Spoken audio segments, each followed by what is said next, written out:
bienvenue à l'Alliance française de Chicago, à la lecture de Françoise Sagan. Bonjour Tristesse, nous sommes dans la deuxième partie, chapitre 6. Le lendemain matin, j'emmenais mon père se promener avec moi sur la route. Nous parlions de choses insignifiantes, avec gaieté. En revenant vers la villa, je lui proposais de rentrer par le bois des pins. Il était 10h30 exactement, j'étais à l'heure.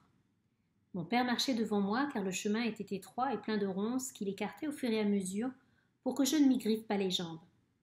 Quand je le vis s'arrêter, je compris qu'il les avait vus. Je vins près de lui. Cyril et Elsa dormaient, allongés sous les aiguilles de pin, donnant tous les signes d'un bonheur champêtre. Je leur avais recommandé ainsi. Mais quand il les vit, je me sentis déchirée. L'amour d'Elsa pour mon père, l'amour de Cyril pour moi, pouvait-il empêcher qu'ils soient également heureux, beaux, jeunes et si près l'un de l'autre ? Je jetai un coup d'œil à mon père. Il les regardait sans bouger, avec une fixité, une pâleur anormale. Je lui pris le bras. Ne le réveillons pas, partons. Il jeta un dernier coup d'œil à Elsa. Elsa renversée en arrière dans sa jeune beauté, toute dorée et rousse, un léger sourire aux lèvres, celui de la jeune nymphe enfin rattrapée. Il tourna les talons et se mit à marcher à grands pas. « La garce, murmura-t-il, la garce. »« Pourquoi dis-tu ça ? Elle est libre, non ? » ?»« Ça n'est pas ça. Tu as trouvé agréable de voir Cyril dans ses bras ?»« Je ne l'aime plus, dis-je. »« Moi non plus, je n'aime pas Elsa, cria-t-il furieux. Mais ça me fait quelque chose quand même. Il faut dire que j'avais vécu avec elle, c'est bien pire. » Je le savais que c'était pire. Il avait dû ressentir la même envie que moi, se précipiter, les séparer, reprendre son bien, ce qui avait été son bien. Si Anne t'entendait. Quoi, si Anne m'entendait? Évidemment, elle ne comprendrait pas, elle serait choquée, c'est normal. Mais toi, tu es ma fille, non? Tu ne me comprends plus? Tu es choquée alors? Qu'il était facile pour moi de diriger ses pensées. J'étais un peu effrayée de le connaître si bien. Je ne suis pas choquée, dis-je. Mais enfin, il faut voir les choses en face. Elle a la mémoire courte, Cyril lui plaît. Elsa est perdue pour toi. Surtout après ce que tu lui as fait, c'est le genre de choses qu'on ne pardonne pas. Si je voulais, commença mon père, et il s'arrêta effrayé. Tu n'y arriverais pas, dis-je, avec conviction, comme s'il était naturel de discuter de ses chances de reconquérir Elsa. Mais je n'y pense pas, dit-il, retrouvant le sens commun. Bien sûr, dis-je avec un haussement d'épaule. Ce haussement signifiait « Impossible, mon pauvre, tu es retiré de la course. » Il ne me parla plus jusqu'à la maison. En rentrant, il prit Anne dans ses bras, la garda quelques instants contre lui, les yeux fermés. Elle se laissait faire, souriante, étonnée. Je sortis de la pièce et m'appuyai à la cloison du couloir, tremblante de honte.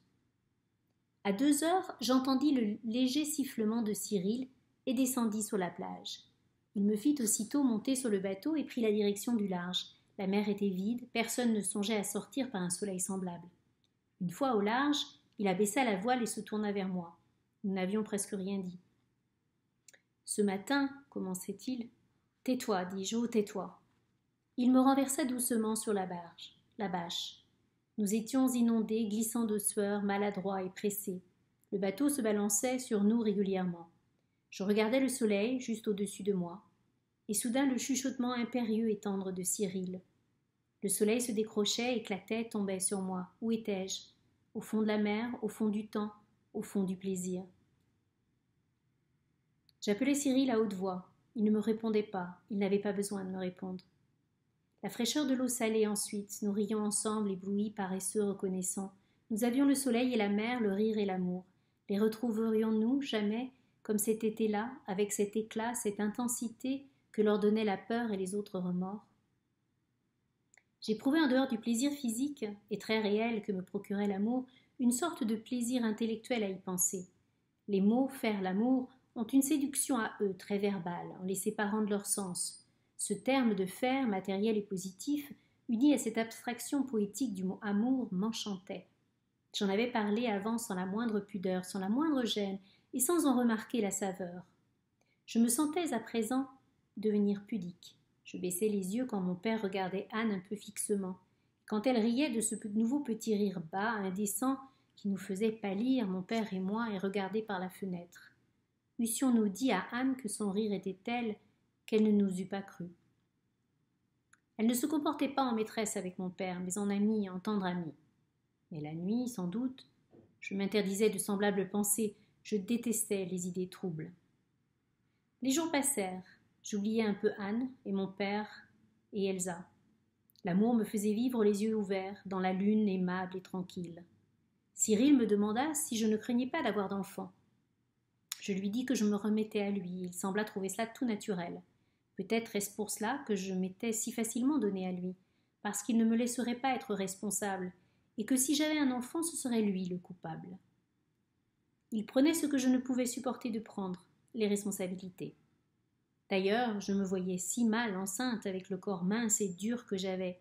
Pour une fois, je me félicitais de mon anatomie d'adolescente. Mais Elsa s'impatientait, elle me questionnait sans cesse. J'avais toujours peur d'être prise en sa compagnie ou en celle de Cyril. Elle s'arrangeait pour être toujours en présence de mon père, elle le croisait partout. Elle se félicitait alors de victoires imaginaires, des élans refoulés, que, disait-elle, il ne pouvait cacher. Je m'étonnais de voir cette fille, si près en somme de l'amour argent, par son métier devenir si romanesque, si excitée par des détails tels qu'un regard, un mouvement, elle formée aux précisions des hommes pressés. Il est vrai qu'elle n'était pas habituée à un rôle subtil et que celui qu'elle jouait devait lui paraître le comble du raffinement psychologique. Si mon père devenait peu à peu obsédé par Elsa, Anne ne semblait pas s'en apercevoir. Il était plus tendre, plus empressé que jamais, et cela me faisait peur, car j'imputais son attitude à d'inconscients remords. Le principal était qu'il ne se passa rien pendant 3 semaines. Nous rentrerions à Paris, Elsa de son côté, et s'il y était encore décidé, mon père et Anne se marieraient. À Paris, il y aurait Cyril, et de même qu'elle n'avait pu m'empêcher de l'aimer ici, Anne ne pourrait m'empêcher de le voir. À Paris, il avait une chambre.